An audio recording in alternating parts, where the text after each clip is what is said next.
Hey guys, and welcome to another video. My name is Julie, and today I want to talk about the clinging to a story. And it's one of the things that we cling on to, and the story is usually about us and something that happened in the past about that define who we are, right? And we can hear this many times, but it can be really hard to break free from those patterns.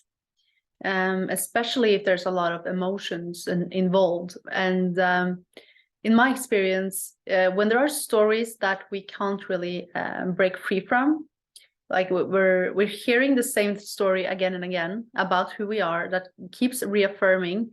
Maybe we experience a traumatic experience where we did something, or someone did something to us, or we did something to someone, and we have taken that moment in time because it triggered a very strong emotion in us. Usually we have taken that on as a personality trait, so we believe we are the person due to how we acted in a certain situation, or the kind of how someone treated us in a certain situation, right? So we cling on to these stories, or we don't really do, but the mind does, and we keep hearing it again and again.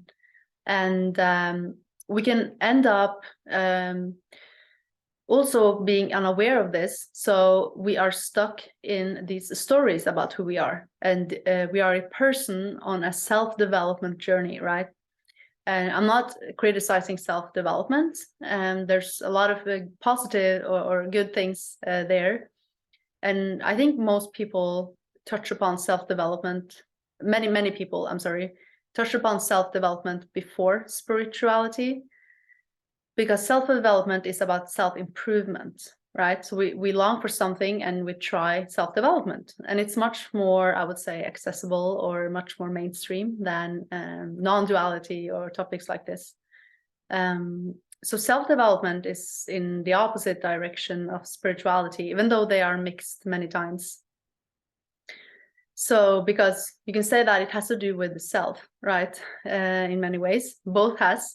Or spirituality has nothing to do with the self, but it's definitely a journey of surrendering the self, I would say, or the idea of what we are.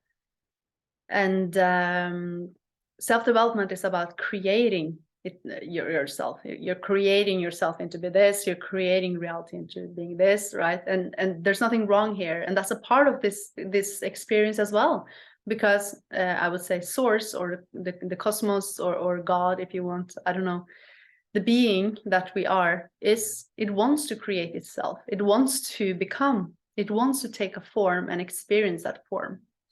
It's impermanent, and it's fundamentally illusory, but it's a game, it's a play, and you can play around there for a long time. But for many of us, we can feel that it's there's a level beyond. There's something there that isn't what we're seeking to.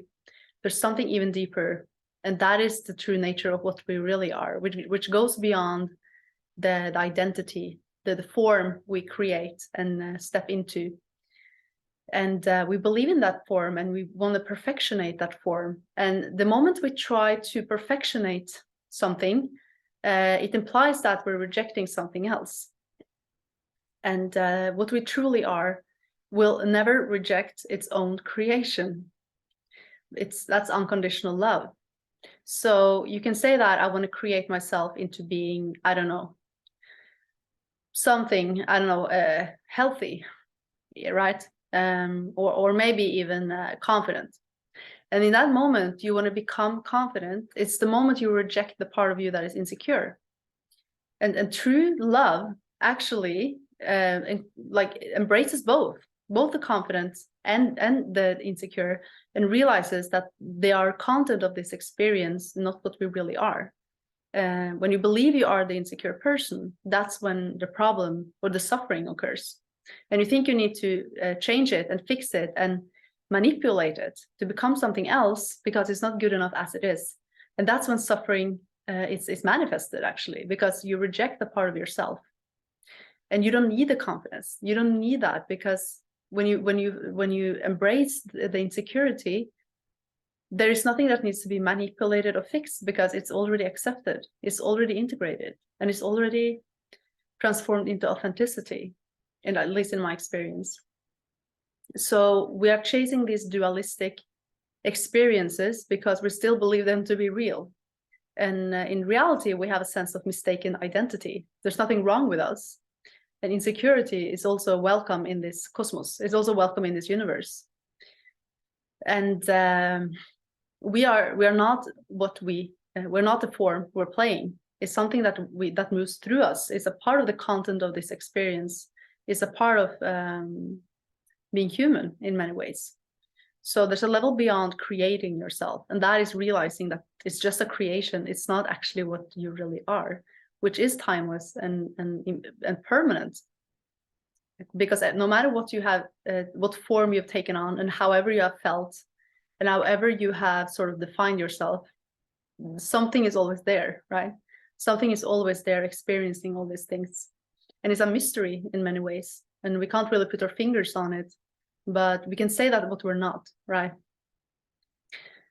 And all these identities that we play and all the roles that we take all the roles that we take on, they are, we can wake up from that. And that's also what is liberation, when we realize that we're not the thoughts that we try to fix and improve and make perfect in this time-space reality.